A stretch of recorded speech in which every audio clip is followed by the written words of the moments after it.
unsaon pag-manage sa mga publicly listed corporations. So of course, lahi-lahi og company, but the most challenging one to manage the finances are those corporations that are publicly listed. So that is why siguro the focus of most international textbooks are on how to manage the finances of the publicly listed corporations.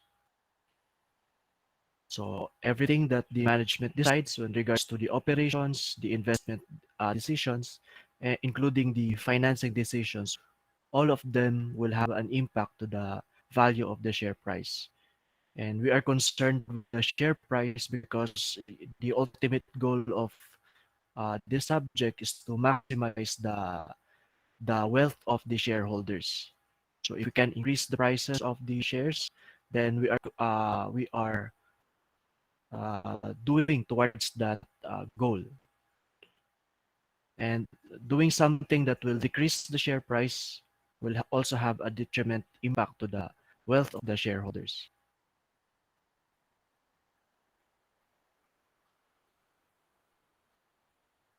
Okay, so this topic is about how to decide whether to give dividends or do the stock splits or stock dividends. And lastly is to when to repurchase your stocks. Okay, so why the management is uh, repurchasing its own stocks or forming it into treasury shares. So all investors, as we know, there are two reasons why they invest in a company. So some of them would like to receive dividends, and others would like to have capital gains through the share appreciation or ang pagsaka sa prices sa stocks. Okay, so now these two types of income, okay, so naana sila impact. Okay, so for example, if the business is paying out all its earnings as dividends, so kung ihatag nila tanang dividends, of course there would be no more money left para sa expansion or to improve their operations or to invest in other capital, okay, capital budgets.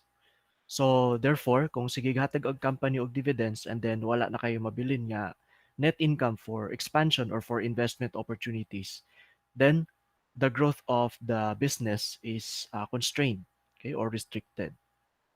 Whereas on the other hand, if the business is careful, so dili basta-basta maghatag og dividends, and then the money or the net income is reinvested to the business in the form of mga investment opportunities, okay, so or improving its operations, then later on it will increase the share prices because the business will grow. Okay. Okay, so now the question now is when to give dividends and what are the conditions needed para dili maapektuhan uh, ang prices sa stocks. When to give dividends, how much to give, when to use the stock splits or stock dividends, and what are the conditions or what is the purpose of repurchasing the stocks.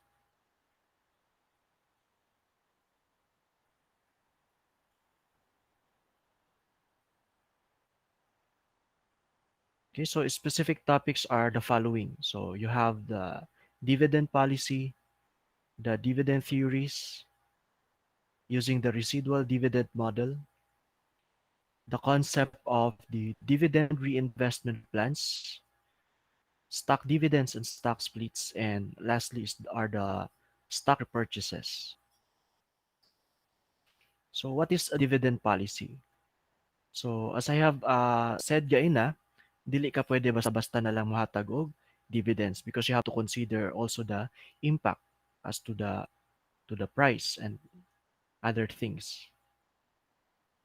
So dividend policy is the decision to pay out earnings versus the retaining and reinvesting them. So there, it is a balance between paying out dividends and using the net income to reinvest in the business.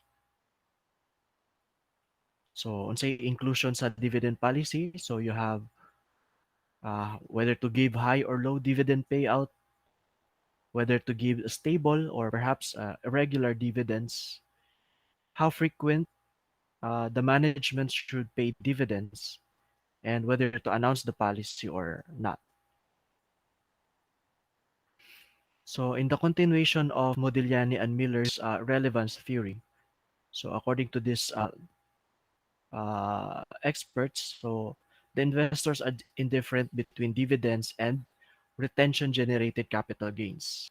So pasabot daw nga it doesn't matter whether they will receive dividends or um, have capital gains. But this condition will only happen if the assumptions of Modigliani and Miller uh, are there or present. However, as we already know, the conditions or the assumptions set by Modigliani and Miller are very unrealistic because one of their assumptions are nga ang mga investors or the tax paid when they receive dividends and capital gains is walay tax. Okay? Or perhaps walay brokerage cost nga bayaran. So in reality, of course, when you receive dividends, it would be part of your income. Okay? But it is koan. The income is already withheld. So kuhaan na siya daan. And capital gains, of course, nagdepende na siya sa imong ginansya. Okay? So kung pila i-tax. And it also depends whether you buy that through the stock exchange or wala. So brokerage cost, so mga fees when you buy and sell stocks. So naagyo na siya mga corresponding fees. So in short, the dividend relevance theory is not really koan, very applicable in today's environment. So according to the irrelevance theory, so the investors can create their own dividend policy. So if they want cash, so kung gusto daw nila og cash, they can sell their stock. And if they don't want cash, then they can use the dividends to buy. So lahi-lahi man gud ang consequence when they receive dividends and just wait for capital gains later on. So lahi-lahi ang tax effect, therefore posible nga lahi-lahi ilang preference whether to receive dividends now or just to wait further for their capital gains.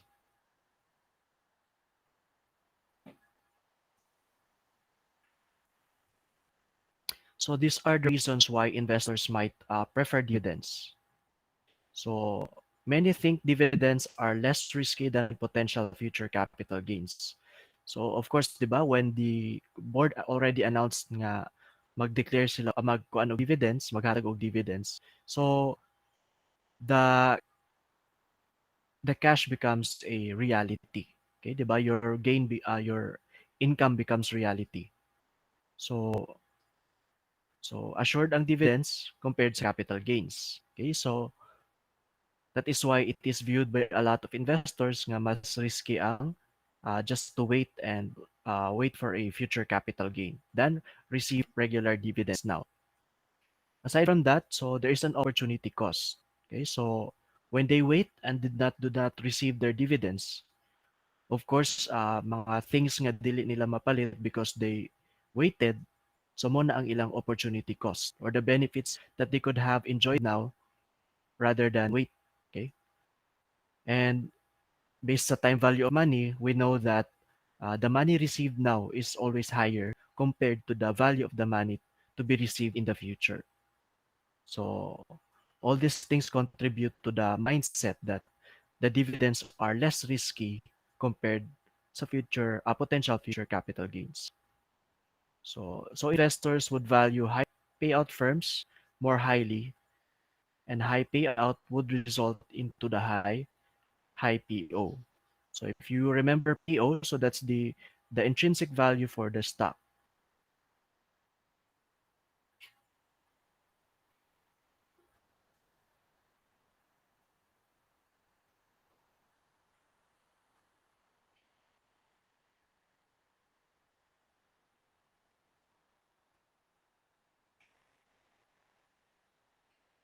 So if you remember the formula in how to get the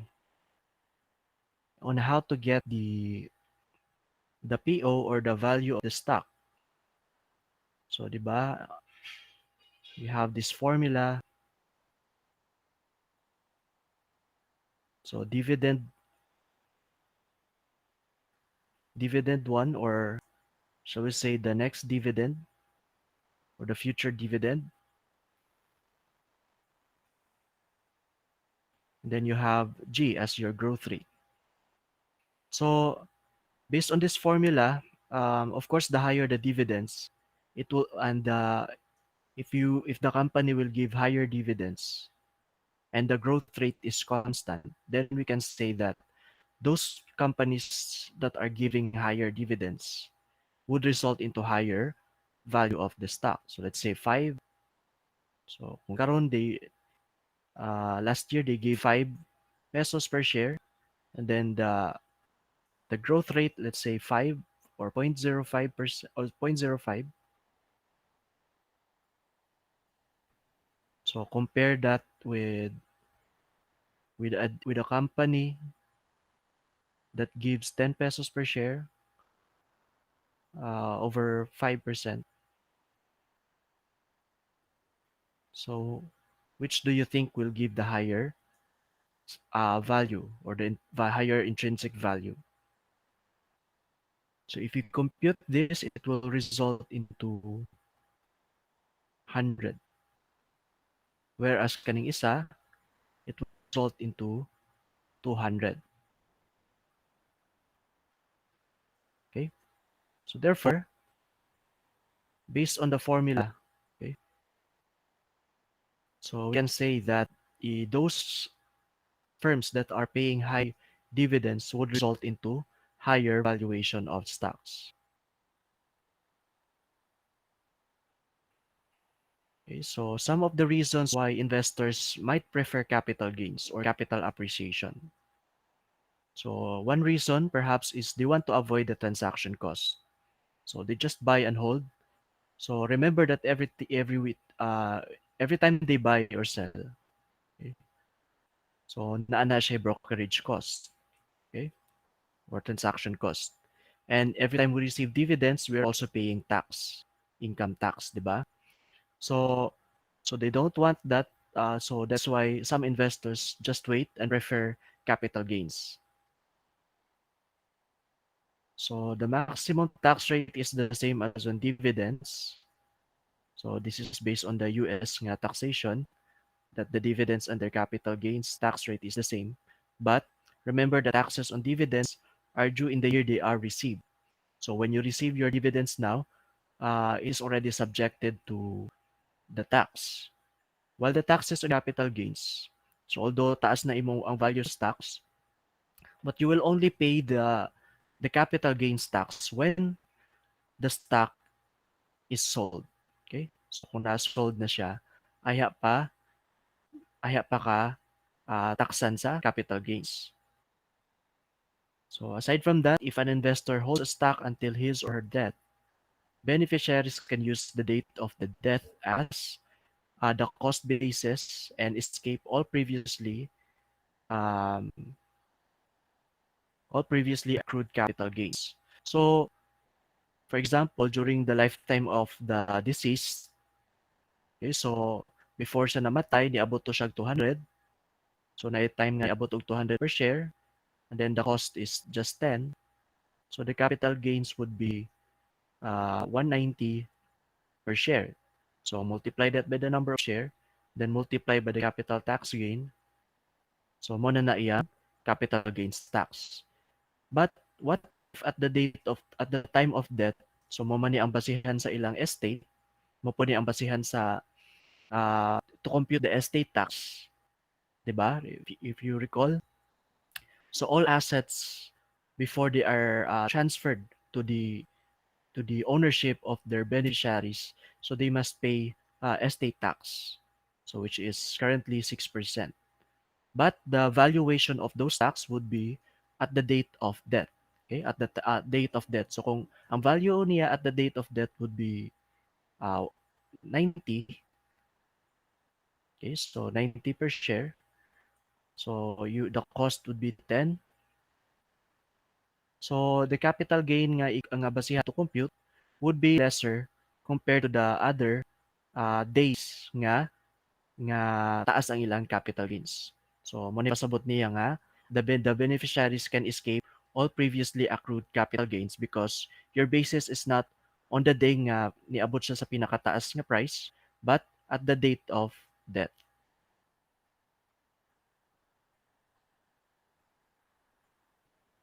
So what's the information content or the signaling hypothesis? So the investors knew that the managers or the management has the best information. Okay, so kay balo sila nga the management knows well or knows better as to the performance or the real performance of the company. So a lot of investors are observing the behavior of the management. So taking them as signals, okay, of the management's view of the future. So for example, if the management will declare dividends, so ang investors, ang tanaw-ana niya is that uh, the management probably knows nga nindot ang future prospects sa company. Kay, of course, kung mag-declare kag dividends, kung isog ka mag-declare og dividends, that means nga naay kwarta and in the coming years, good ang ilang forecast or future prospect. So it would be viewed as investors nga uh, the company that they are or the shares they're holding is koan will increase its value in the future. And the managers hate to cut dividends. So they don't want to cut the dividends or pagamyon ang dividends because uh, of course ulaw murag embarrassing na sa ilang part nga naanad na sila hatag dinagko nga dividends and then suddenly maharag sila og gamay. Okay, because that would signal or it would be viewed by the investors as ang business ni hina mo nang gamay na lang ang dividends. So for the managers, they cannot issue dividends unless they think that the increase. So if they increase the dividends, those increase must be backed up with sustainability. So they can see the future as koan, very sustainable. However, a stock price increase at a time of a dividend increase could reflect higher expectations for future EPS. Okay, uh, not a desire for dividends.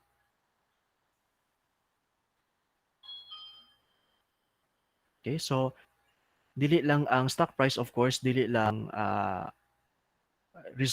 dili lang resulta sa increase of dividends but perhaps there is other information or other reason why the stock price would increase. So probably the reason is there is an expectation of a future higher earnings per share.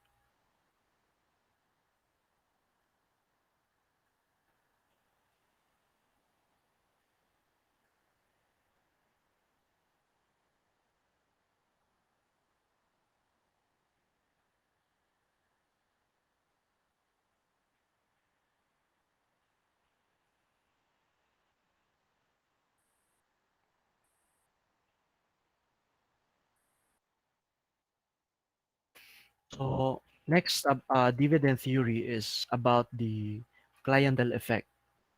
So unsa man ning clientele effect? So different groups of investors or clienteles prefer different dividend policies. So depende sa composition daw sa imong investors, will have an influence on your dividend policy. So for example, if most of your investors are retirees, okay, or lahi na ang ilang financial mindset, lahi na ilang financial goals, like mga kuan na ni sila, mga pensioners, and they want a stable or regular income. This group of investors would likely influence the management nga magsigig hatag og dividends rather than waiting for capital gains or capital appreciation. Okay, so if your group of investors are mostly composed of mga probably young people, okay, so these groups of people will have kuan naapay daghay years to accumulate more capital gains. Okay, so andaghan pud sila og financial goals, then most likely these young investors would influence the management nga dili kayo maghatag og dividends rather than focus on the growth of the business. Okay? So they prefer more the capital gains rather than having a stable or regular dividends. And it also depends also kung ang um, if your investors, group of investors are dili composed of individuals, let's say mga mutual fund institutions, okay, or other big institutions, investment companies. So kani mga investment companies, gamay ra ni ginabayran nila nga tax, gamay ra ni ginabayran nila nga brokerage fees. So having dividends would not really be a kuan, burden to them. So indifferent sila whether to give dividends and capital gains. So so the firm's past dividend policy determines its current clientele of investors. So before, of course, after the declaration of dividends, so di ba the next date is the record date. Okay, so sa record date dia i-determine kinsay hatagan sa dividends, and ana ra pud nga date ang of course kinsay naa sa record date mo ra pud nay hatagan og dividends. So because of the record, so they can analyze the data, the composition of their clients, kung unsay age group ani, kung unsa man ni sila, mga institution ba ni sila or individuals. So from there, you can have an idea kung unsa ilang preferred nga way of receiving their income. Pwede ba sa dividends or capital gains? So the clientele effects impede the changing dividend policies. So taxes and brokerage costs hurt investors who have to switch uh, companies. So individuals, mga individual investors, dako ilang bayran niya tax ug mga brokerage cost against those katong mga mutual fund institutions or investment companies nga since bulto-bulto ilang paliton nga shares, so medyo makabarato-barato sila sa brokerage costs. So naa sila ginatawag natog economies of scale. So taxes. Okay, so some of these companies do not anymore are exempted already sa pagbayad sa tax. So your clienteles will have an influence on your dividend policy based on the clientele effect. Another dividend theory is the catering theory. So it is a theory that suggests that investors' preference for dividends varies over time and that corporations adapt their dividend policy to cater to the current desires of investors. So of course, ang mga investors nato, so kung magkataas ang panahon, magkalahi-lahi magyud ang ilang financial goals, magkalahi-lahi ilang financial needs, and possible nga magkalahi-lahi na pod ang ilang preference. So for example, kung sa una nag-start pa imong business, your investors are composed of mga young people or young investors, and then as years go by, so of course magkatigulang man ang mga investors, so it there would be a shift sa ilang preference. So kung sa una, kuan sila sa capital gain and they accept uh, more risk, but now nga nagkatigulang sila and then near retirement. So they would prefer stable dividends or regular dividends. So the dividend policy should cater to those financial preference of the investors. So corporate managers are more likely to initiate dividends when a lot of investors are in favor of dividend paying. And the corporate managers are more likely to omit dividends when a lot of investors now prefer capital gains.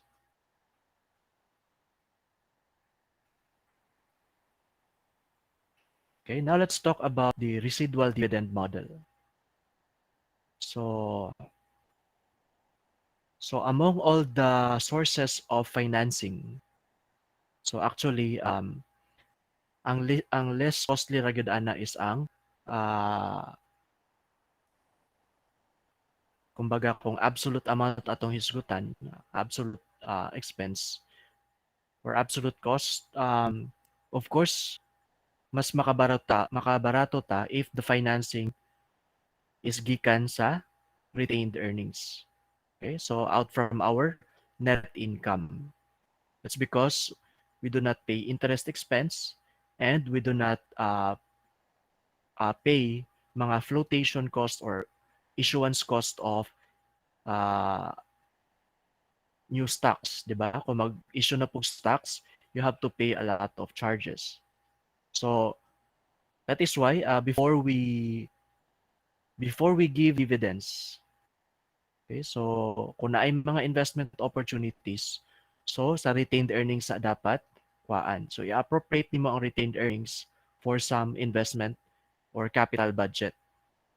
Okay? So and then whatever is left after deducting the budget, the capital budget, mura na ihatag nato as dividends. That's why it's called residual dividend because it's the leftover earnings after deducting the capital budget. So with this model, we can minimize the flotation cost, equity signaling cost, so it can minimize the weighted average cost of capital. So di ba na ay signal pag mo issue tag stocks? Okay, so so it minimizes that signal. So so that's why the management before they finance outside or externally, they have to get their financing first from the retained earnings. Pag dili na maigo ang retained earnings, then that's the time that they need to consider sourcing the financing from external. So this is the formula in getting the residual dividend. So net income minus the target equity ratio times the total capital budget. So remember that the optimal capital structure pag or kung na nakay target capital structure, so dapat i-maintain na nimo, 'di ba? If there are no changes of course with the cost of capital. So we have to maintain the optimal capital structure so that our weighted average cost of capital would always be at the minimum, okay? So that's why if naa kay capital structure, so we have to follow it consistently. So, for example, the optimal capital structure or the target capital structure is 40-60. So 40% will come from debt financing and the rest or 60% will be from equity financing.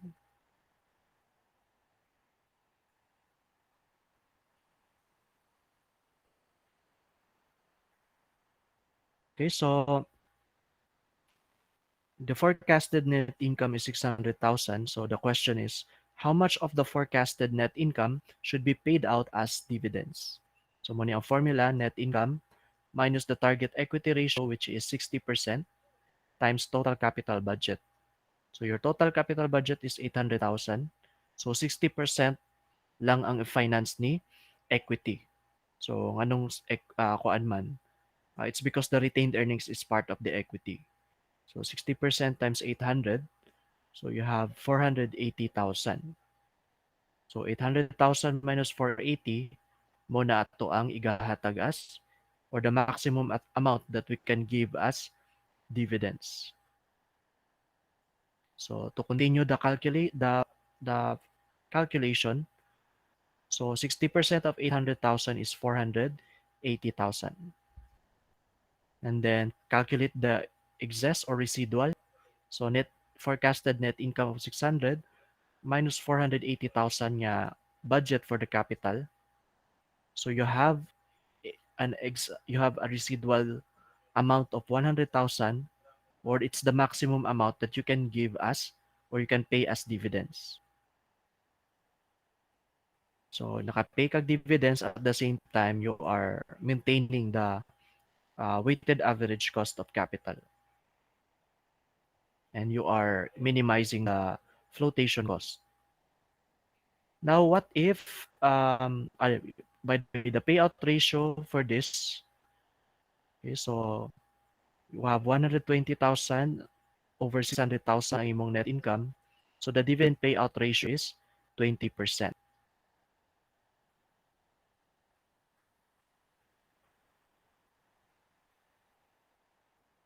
Okay.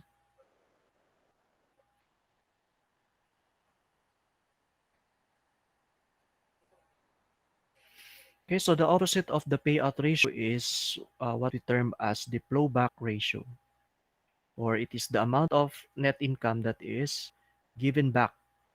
Okay, so ihatag balik or reinvest in the business. So if you have up and the flowback ratio and the payout ratio, so I'm safe na yun ako spelling. So the flowback ratio is the residual, or 100% minus the payout ratio, or to get the payout ratio, simply deduct 100% sa iyang flowback ratio.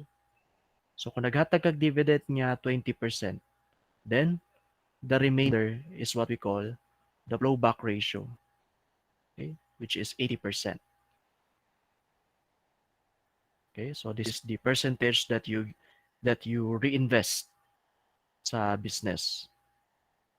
So out of your net income, 80% ana imong gibalik sa business to be reinvested. Now, what will happen if the net income is kulang? Okay, so what if the net income is only 400,000, or what if the net income rises to 800,000? So if the net income is 400,000, so remember your budget for the capital is 480,000. So therefore, dili enough imong net income to finance all of the capital budget.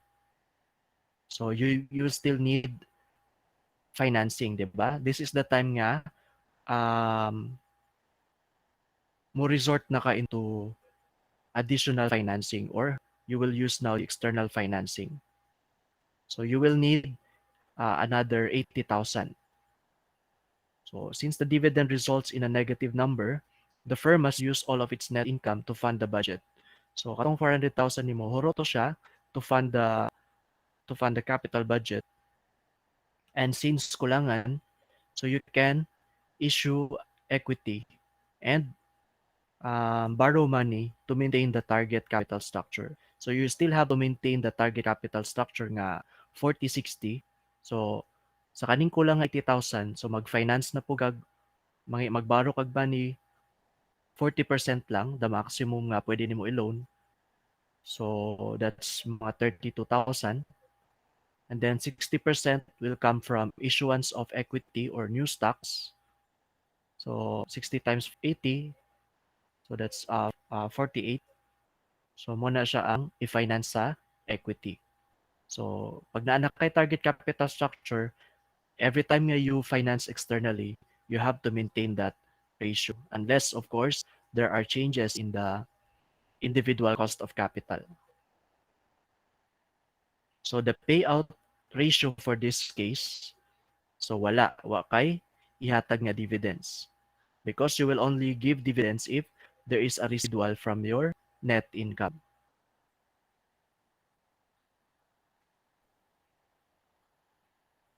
If the net income is 800,000, then the result would be higher payout or higher dividend. Okay, so you have 320,000. So 60%, again, 800,000 is 480. So your dividend payout is now 320 over 800 or 40%. So which means that your flowback ratio is 60%.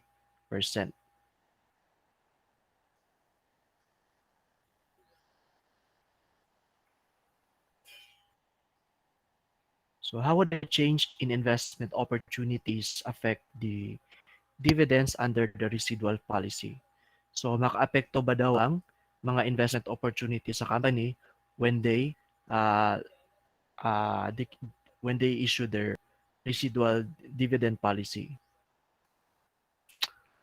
So of course it has an impact because if the company has few good investments, so gamay ra iyang investment opportunity, so it would lead to a smaller capital budget. So a smaller capital budget will result into higher dividend payout. Whereas if you have more good investments, so you have a lot of investment opportunities, so it would possibly lead to lower dividend payout or possibly sad niya walay ma-declare as dividends. So some comments on the residual dividend policy. So advantage of using the residual dividend policy, of course, it minimizes the issuance of new stocks and minimizes the flotation cost or issuance cost. Disadvantages, however, are the following. So using the residual dividend policy, it can result into variable dividends. So variable dividends, it could be seen by the investors as kuan nga ang company is very volatile or there's a lot of uncertainty whether they can give regular dividends or not. It sends conflicting signals. So nga nung nag-conflict man ng signals, so 'di ba when we declare dividends, it's a positive signal for the investors. Okay? However, when the business will not declare dividends, it will have a negative signal sa ato ang investor that the business is not doing well. That's why they cannot declare dividends. When in fact, kato daing net income is gigamit para sa to finance mga expansion or to finance mga investment opportunities that would later on will contribute to the increase of the value of the stocks and probably it could increase future dividends. Okay, Kai? Those investments will is expected of course nga to contribute additional net income in the future. It increases risks because of the variability or the high uncertainty. So nakadepende sa residual dividend policy ang income sa mga investors. So the investors would view it as very risky. Okay? And lastly, it doesn't appeal to any specific clientele. So of course, dividend those investors who prefer dividends would like the company to have a stable or regular dividends, while those investors who would like to have capital gains. So they will influence the management niya dili magsighatag og dividends. But based on the residual dividend policy, so mohatag ang company if na ay sobra. So and then there are times nga dili maghatag ang company og sobra og dividends because walay sobra. Okay?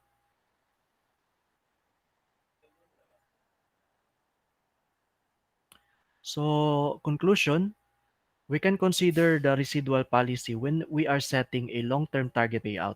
So dili every year ka mag follow sa residual dividend policy. So the residual dividend policy should be used strategically or kumbaga para na siya pang long-term nga target payout. So it should not be followed year to year because it will cause mo nag-ingon katong mga disadvantages. It could cause mga conflicting signals, increases risk, results in the variability of dividends, and doesn't appeal to any specific clientele. So how to set the dividend policy using the residual dividend. So first, diri na magamit tong financial planning and forecasting. So you need to forecast your capital needs. So dili every year ka magsigi og kuan. So dapat karon pa lang imo na siyang giplano long term. So forecast the capital needs over a planning horizon. So usually mga 5 years, 5 years after. And then you set a target capital structure or you compute for your optimal capital structure and then estimate the annual equity needs. So what would be your annual equity needs? And then set the target payout or the dividends based on the residual model. Okay, that's for the next 5 years. So para dili ka magsige og change og ah, percentage. So kung naa na magud kay mahatag nga percentage, you already forecasted that. So even though maglahi-lahi ka, at least the investors already have an expectation what to expect in the next 5 years. So generally, some dividend growth rate emerges. So maintain the target growth rate if possible, varying capital structure somewhat if necessary. So we can modify the capital structure if, again, if there are changes in the cost of capital.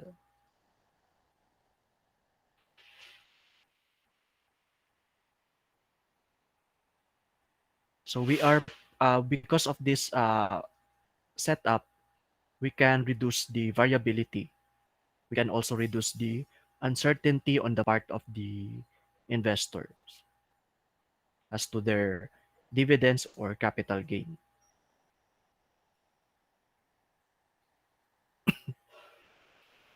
Now, what's a dividend reinvestment plan or DRIP? So some investors will prefer capital gains over dividends. So that's why maski pag naka-receive sila dividends karon, they will use those dividends to buy another shares. Okay, so this the DRIP enables the shareholders to automatically reinvest their dividends to buy additional common shares. So they get more stock than cash. So sila ang cash dili moabot silang kamot because it is automatically reinvested to buy additional shares. So there are two types of plans for the DRIP. So you can use the open market or perhaps issue new stock. So open market means nag-exist na ang in the secondary market or in the existing na siya nga shares. While the new stock, you have to really issue additional shares. So open market, you don't, since nana sa secondary market or in the stock exchange, so the company does not receive any cash from the open market. But kung mag-issue sila new stock, then they will have a new cash or new proceeds. So when to use the open market and new stock. So dollars to be reinvested are turned over to a trustee who buys shares in the open market. So perhaps this trustee can be a investment company or an institution. So pwede ihatag sa trustee and then si trustee na ang mopalit og shares in the existing market. So those institution manggod, they makabarato because the brokerage costs are reduced because of the volume purchases. So kani mga institution manggod, they can buy a large number of shares. So kadagan mag-shares nga mapalit nila. So the brokerage costs are divided among the number of shares. So using of course the economies of scale. So mas gamay ang transaction cost compared kung individual nga investors ang magpalit. It is convenient, easy way to invest. Thus, it is useful for investors. The new stock plan. So, the firm issues new stock sa mga DRIP enrollees. So, usually, the price nga offer sa ila are discounted from the market price. So, it's lower compared sa market price. So, it keeps money. So, naara ang money. However, na ma-issuehan og bag-o nga shares ang mga enrollees, DRIP enrollees. So, the firm can use those money and to buy additional assets. So, we can use the new equity capital. No, if the firm needs new equity capital, so kailangan siya og external equity financing, then we use the new stock plan. However, if there's no need for cash or new equity capital, we can use the open market purchase plans. So in New York Stock Exchange, listed companies have a DRIP useful for investors. In the Philippines, I have not heard kung naabatay DRIP. Okay?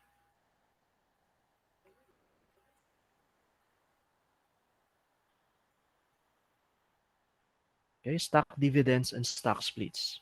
So I know you are already familiar with this in your partnership and corporation accounting and in your financial accounting. Okay, so stock dividend. So usually, gina-issue ni siya if the company don't have enough cash but still wanted to reward its shareholders. So instead of cash, they will give additional shares. So for example, if they declare 10% stock dividend and then you own 100 shares, so pwede ka maka-receive og additional 10 shares. The stock split, so you are increasing the number of shares outstanding, say 2:1. So, for example, if you own 100 shares and then the company announces stock split, so your 100 shares will become 200 shares. So, kay 2:1 man. But there's also a reverse split. So, posible na nga if you own 100 shares today, tapos nag-declare og reverse split, 1:2. So, it will be reduced to half. So, may na lang siyang 50 shares. So, all those different types of stock splits have different purposes.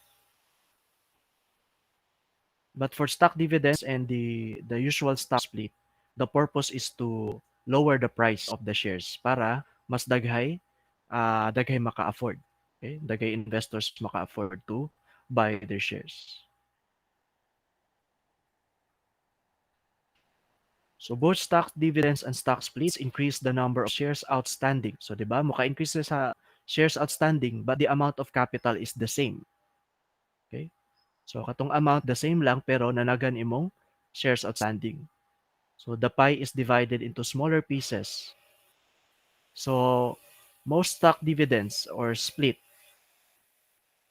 unless of course it's accompanied by additional information like uh, maghatag sila og higher dividends.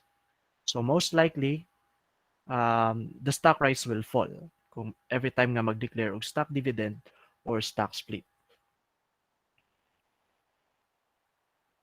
The splits or stock dividends may get to an optimal price range. So kung naa sila target nga price range, so the company can use the stock split or stock dividends.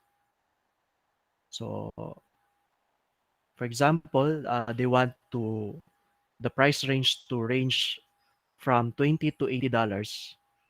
So kung taas ang price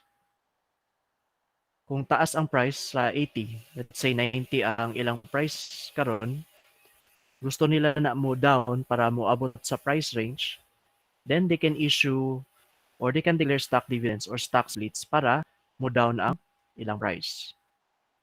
Okay? Or if ubos pa sa 20 ilang price range and they want it nga maabot siya og 20 to $80, then they can have a reverse nga stock split or stock repurchases which will be discussed later. Nganong sa purpose niya. So the reverse split and the stock repurchases will increase. Okay? ano, kuan lang, reverse stock split.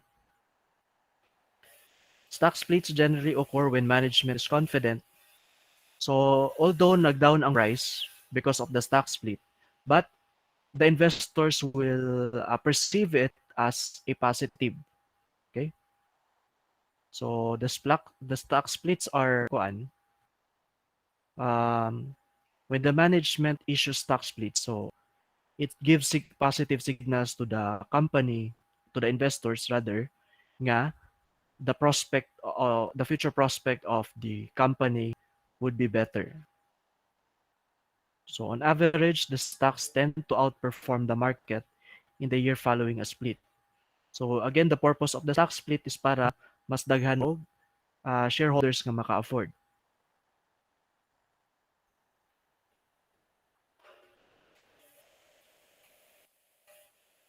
So usually daw, the stocks tend to outperform the market in the year following a split. So most of the time daw kuno after the split, although ni down siya, but it will increase further. Okay, it will increase or outperform the market. Okay, so last is about the stock repurchases, or in our term, so these are called treasury shares or treasury stocks. So it's basically buying your own stock from the stockholders. So these are the reasons why the company or the management would decide to repurchase their stocks. So it could be used as an alternative to distribute cash as dividends. So, 'di ba, every time you buy stocks, the stockholders will receive money. So, because of this, those investors will not have to to pay taxes. Okay, kay ila ra palit. Okay, unless of course there's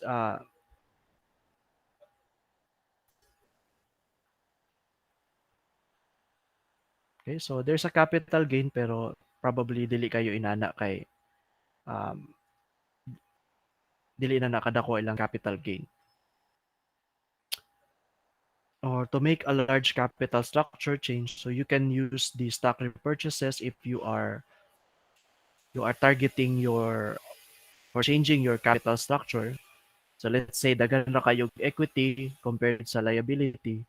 So we can reduce the equity portion by repurchasing the stocks.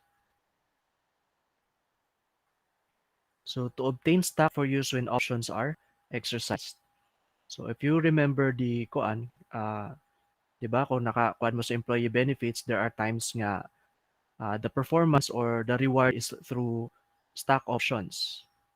Okay? Or the privilege given to the employees nga hatagan silang shares but it could be exercised in the future. Okay? So they have the opportunity or privilege to buy stocks. So if the employees would like to use that option or time na to use the option, then the stock repurchase or katong mga repurchase na nga stocks, it could be used to give to the employees. So mo to ihatag nila as kuan, uh, as distribution to their employees in exercising their stock options.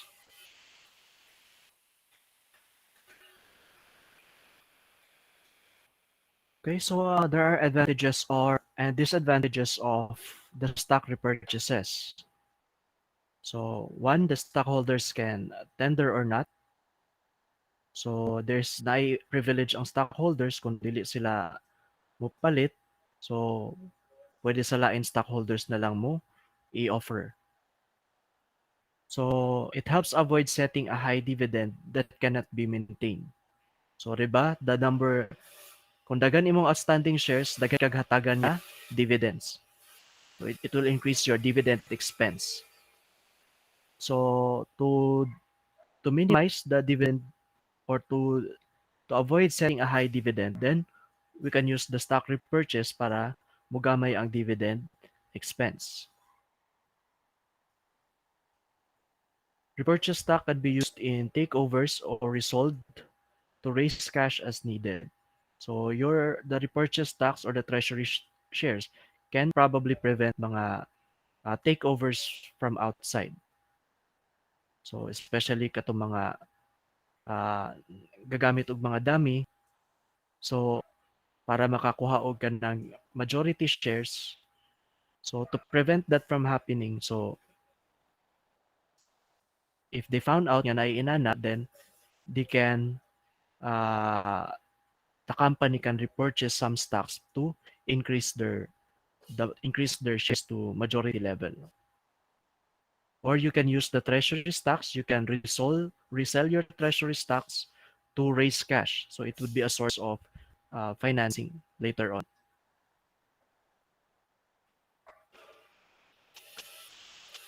Another is you can remove a large block of stock overhanging the market and depressing the stock price. So kung daghan ra po kay kag-issue nga shares, so some of these stocks are dili kayo gina trade. Okay, so and it can decrease the price of the stock. So to prevent that, so you can purchase those large block of stock that is overhanging the market. So wala kayo siya gina-trade manggod mo nang di kayo siya wala gataas. Okay? So stockholders may take as a positive signal. So that's one of the big advantages of stock repurchase.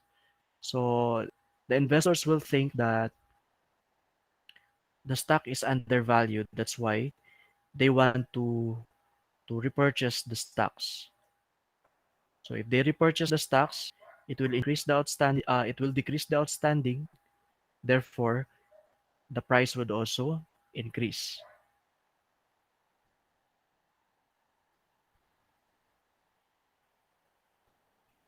So disadvantages of the stock repurchases. So the stock repurchases can be viewed as a negative signal from the point of view of the investors. So it would be interpreted as the company has poor investment opportunities. So that's why ang kwarta gigamit nila to repurchase stocks when they could have invested it in their investment opportunities. So kung wala investment opportunities, so the stock would be kuan. Um, it would be viewed by the investors nga ilang company or the shares nga ilang gipalit as a kuan. Dili inana ka kuan ang growth. Inana ka good ang forecast. The IRS, so this is the equivalent of our BIR sa Philippines. So IRS is the Internal Revenue System of the US. So in their taxation, they can impose penalties if repurchases were primarily to avoid taxes on dividends. So di ba they don't pay taxes on the stock repurchases. So basically you are avoiding tax on dividends. So instead of giving dividends to your stockholders, you instead repurchase those stocks. Therefore, they are avoiding their personal taxes.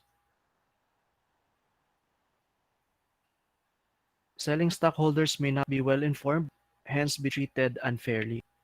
So, dapat mong gyud kung naay stock repurchases, dapat ang price nga imong ihatag or imong i-offer is higher than the market. Okay, but for those stockholders who are not informed, they will sell the stocks probably market price or worst ana ibaligya nila at a lower price. So for those investors nga kay balo, so the firm has may have to bid a price to complete the purchase, thus paying too much for its own stock.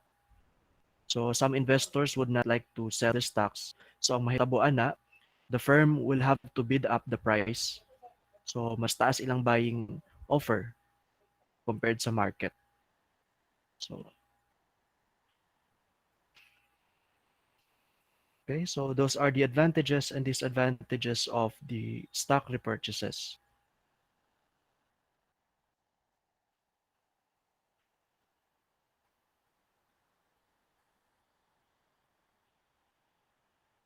So again, we have discussed uh,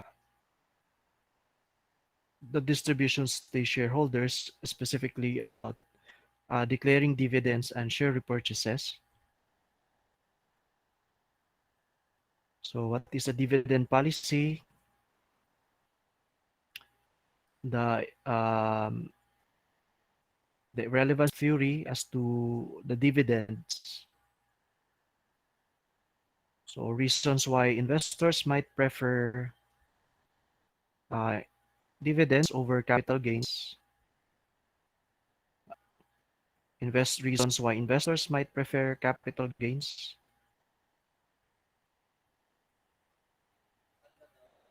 So the use of the signaling theory, or what is the information content or signaling hypothesis,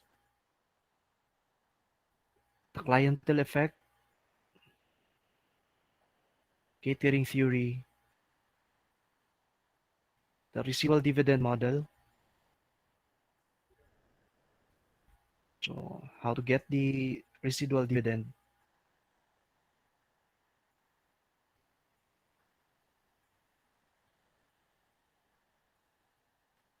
So the impact of the investment opportunities in the computation of the residual dividends, advantages and disadvantages of using the residual dividend policy, how to set up the dividend policy, the what's dividend reinvestment plan,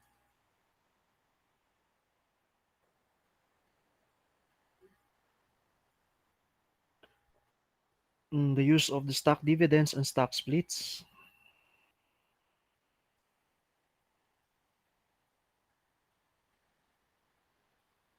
So reasons why companies decides to split its stock or issue dividends, stock repurchases.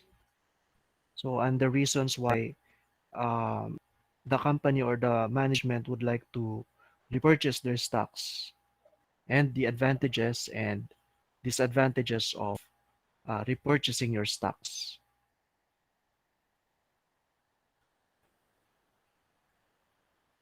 Okay, so since I'm done, so you may now ask questions or clarify.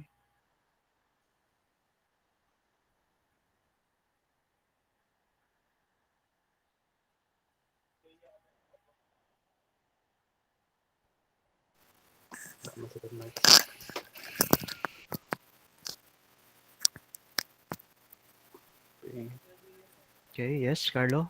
Concept. Ah,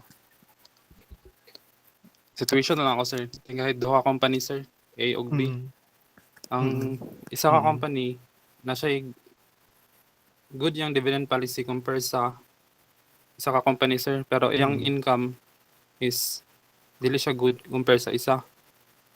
Kung ako, Income sa tingin A ug mm, B, sir. Ang A, good yung dividend policy mm, compare sa B. Pero yung income ay mm, lower. So kung ako mm. investor, sir, anang ahaman akong i-prefer, sir, for investment or unsa akong magamit ng cost formula for choosing Which choosing between A and B. So asa may mas yes, sir. bugat. So A or B ba? So of course in choosing a company, so dili lang ta magbase sa ilang financing decision. So there are a lot of factors, 'di ba? So aside from the financing, o even though maayo sila og financial management, if ang ilang operations management or ang ilang pag-handle sa business is dili inana ka maayo, so probably that's the reason nga nung gamay iyang net income. Okay, so or um, di kayo sila daghag investment opportunities. So kumbaga daghay factors why um, nganong ubos or taas ang ilang net income. So of course, for me personally, the net income man good is the totality of the performance of the management. Dili lang na siya isa ka aspect, dili lang na siya sa financing nga part. o sa financial management nga part. Probably the reason nga nung taas siya net income is ang advantage niya is nasa operations. Okay? Or maayo ilang pagdala sa business operations. Or the reason probably nga nung mas taas siya net income is um, maayo daghay mga nakita nilang investment opportunities or maayo ilang mga capital budgeting. Okay? So kung other things held constant, so ang kaning si A od B, I assume nga similar sila og industry, similar company. Okay? So and then same ilang ratios. So let's say nag-differ lang sila sa net income. Okay? Somehow similar ilang kuan. Of course I would go for kuan.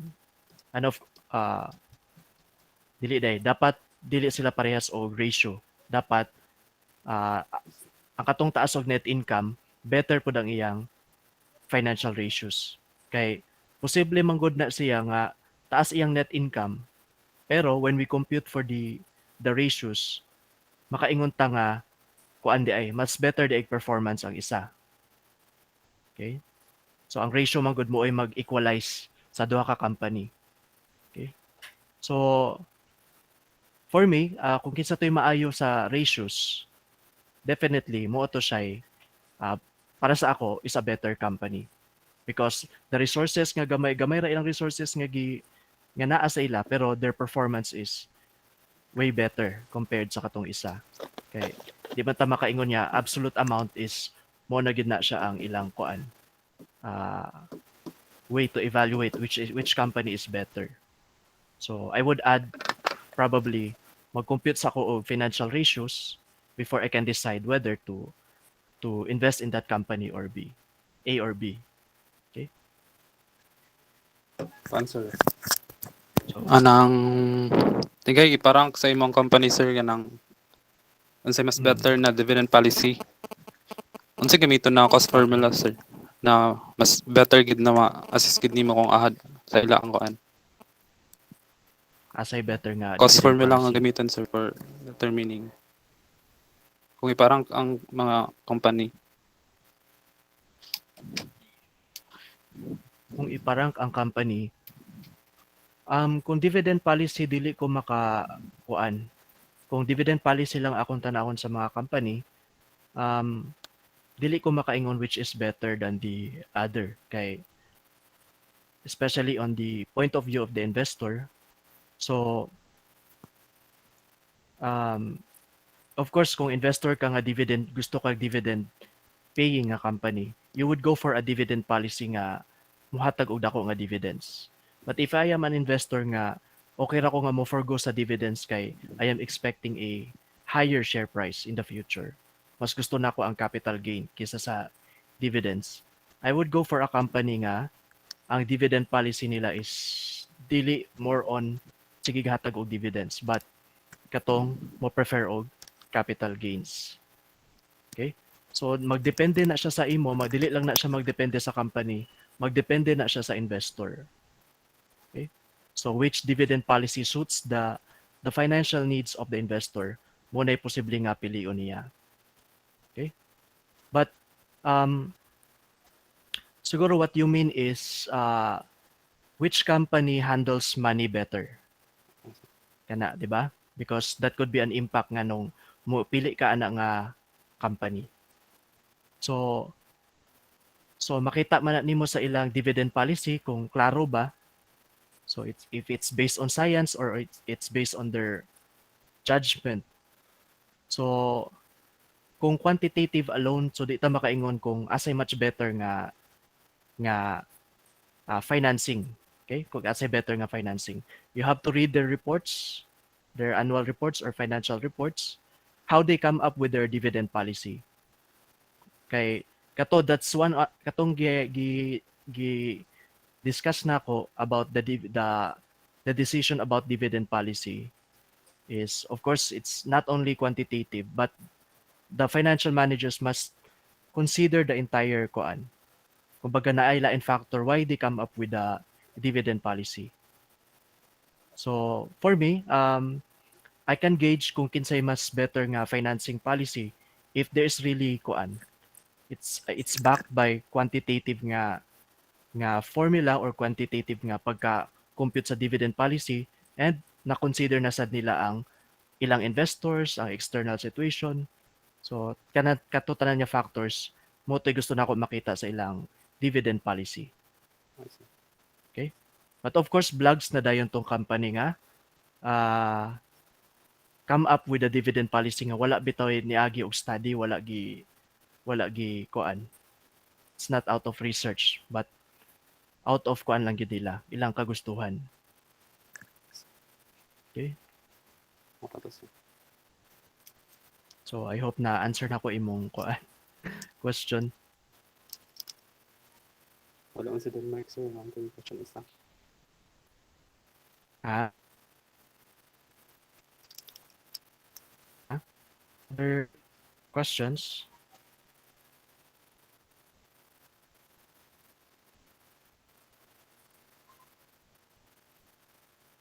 Okay, about the others. And kung allow yun use the chat box kung di mo gusto mag-mic.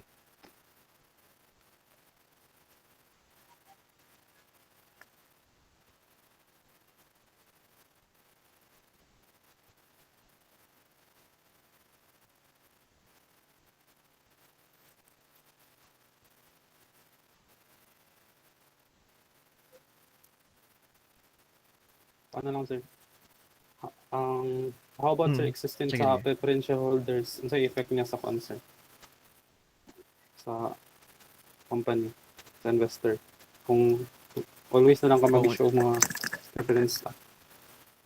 Eh, di ba, sir, Kung may na preference sila reference. sa sir, dividend. Mm. So, possible ano mabilin sa mga ordinary stockholder kung sige na mag-issue of Mm. preference. Kana pod. Okay? So kana pod ang i-consider nato. Okay? So of course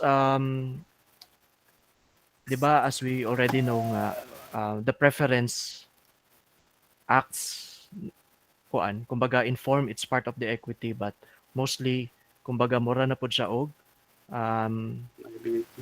a liability. Okay? So ang pag we already know how to compute the cost of capital for the the dividends. Okay? So kung i-rank na to na sila, okay? So i-rank na to na sila, mag-una ka sa retained earnings. So kung ang ilang capital structure is mostly equity, so when you say equity, katurag yung stocks and retained earnings. So dapat dako ang ilang percentage dito. And then for preference, ay ikaduha na sa tunga-tunga ang preference. Then last would be the liability or the debt. So kana siya, of course when we come up with a dividend policy, so we have to determine first the optimal capital structure nga i-maintain. So kung naay preference dividends, kung naay preferred nga equity, so it will have an impact also in our dividend policy nga i-set up. Okay, we have to maintain the target capital structure man good. Okay? So, of course, as long as we follow the target capital structure, and then walay changes sa ilang cost. So, ang interest rate is the same, the dividends that you are paying to the percentage nga imong ihatag sa preferred dividends is the same. So, we have and the company is maintaining the capital structure. So, we can say that the cost of capital is at a minimum. Okay? So, the only reason why we change the capital structure, kay, first, nai-increase sa cost of capital sa isa sa atong mga source of financing. Okay, so and other conditions. Okay. So, kumbaga kaniyang gi-discuss na ako sa inyo is our only guidelines. Okay. Nga pwede ma-consider sa financial manager. But aside sa optimal capital structure, we have already determined nga ang influence sa clients pwede po na maka-apekto sa ato ang dividend policy or the signals nga atong ginahatag sa investors. Okay.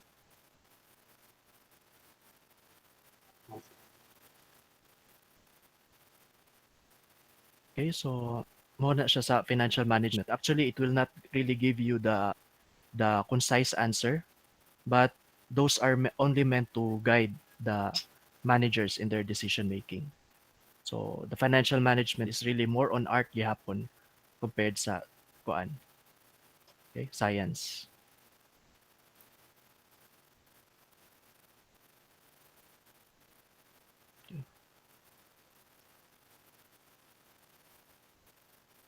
Okay, so what else?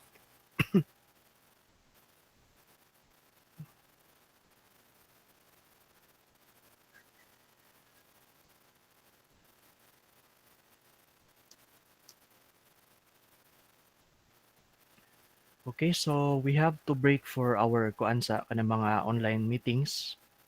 So sa next week, make sure nga naka-enroll mo sa katong kuan na, katong Google Classroom. Kaya dito na ko i-upload ang kuan. So next week, wala tay meeting but you have to answer the quizzes nga sa mga topics nga atong gipang discuss. So from the economics to capital structure and leverage and distributions to shareholders. So just to test your koan, okay? What have you learned or what needs to be clarified? Okay?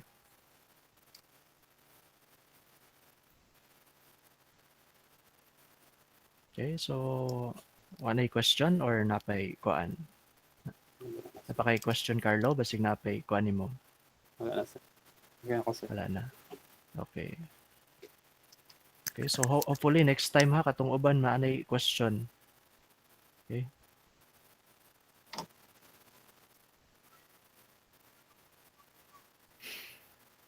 Okay, so I think that's all for today. So Thank next you, week sir. would be your koan, mga quizzes for the three topics nga previously nga itong na-discuss. Okay, so thank you for coming. See you next week. Thank you, sir. Thank you, Thank thank you, you. sir. Thank you, thank you.